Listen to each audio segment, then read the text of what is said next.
শিশির শিশিরে শারদ আকাশে ভোরের আগমন। ভোরের আলোয় নদীর বুকে কাশফুল দুলছে, রেডিওতে বাজছে এক চেনা সুর, মহিষাসুর মর্দিনী। মনে হয় সময় থমকে গেছে, শরতের আকাশে ভেসে বেড়াচ্ছে মায়ের আগমনী বার্তা। হৃদয় ফিসফিস করে বলে, মা আসছেন, মা ঘরে ফিরছেন। মাটির গায়ে তুলির টান শেষ হতে না হতেই শহরের কোণে কোণে ভেসে এলো উৎসবের গন্ধ। পঞ্চমীর রাত যেন এক নতুন অপেক্ষার জানালা খোলে, আর চোখ ভিজে যায় প্রতিমার প্রথম দর্শনে। ষষ্ঠীর সন্ধ্যা মানেই আলোর দিগন্ত, প্যান্ডেলের খুঁটি থেকে সাজসজ্জার ফোঁটা ফোঁটা রং ছড়িয়ে পড়ে শহর জুড়ে। প্রথমবার মায়ের চোখে চোখ রেখে মনে হয় শরতের এই দিনগুলোতেই তো জীবনের সত্যিকারের উৎসব। ভোরের কাশবনে শিশির ভেজা সাদা রঙের মতো শান্তি নামে। গঙ্গার জলে নবপত্রিকার স্নান দেখে মনে হয় প্রকৃতি যেন মাকে স্বাগত জানানোর আয়োজন করেছেন।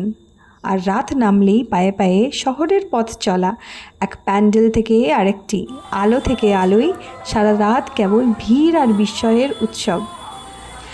অষ্টমীর সকাল মানেই মন্ত্রোচ্চারণে ভরা অঞ্জলি, ঢাকের তাল মিলিয়ে ধূপের ধোঁয়া, ধুনুচির আগুনে উড়ে যাওয়া সাদা রেখা, সব মিলিয়ে এই যেন ভক্তির অন্যরকম রূপ।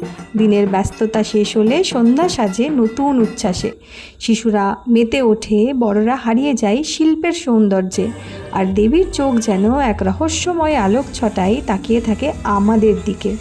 নবমীর ভোগের গন্ধে জেগে ওঠে মন্দির চত্বর, কিন্তু মনে কোথাও জমে ওঠে এক অদৃশ্য শূন্যতা। মা আর একটি দিন মাত্র, তারপর তো ফিরে যাবেন তার নীড়ে। এই ভেবে আরও গভীর হয় প্রার্থনার সুর, আরও দৃপ্ত হয় ঢাকের বাজনা। দশমীর সকাল, সিঁদুর খেলার লাল রঙে শহর ভরে যায়, হাসি আনন্দের ভেতরে লুকিয়ে থাকে চোখের জল। শঙ্খধ্বনির সঙ্গে সঙ্গে শুরু হয় বিদায়ের পালা। গঙ্গার জলে প্রতিমা ভাসতে ভাসতে আকাশ ছুঁয়ে বলে, আসছে বছর আবার হবে। এই মুহূর্তে মনে হয় উৎসব শেষ নয়, উৎসব শুধু মনে গেঁথে যাওয়া এক চিরন্তন প্রতিধ্বনি। দুর্গার বিদায়ের ধুলো মুছে উঠেই শুরু হয় আরেক ব্যস্ততা। বাজারে ধানের গুচ্ছ, আখের মিষ্টি সুবাস, ঘরে ঘরে আঁকা আলপনার সাদা রেখা।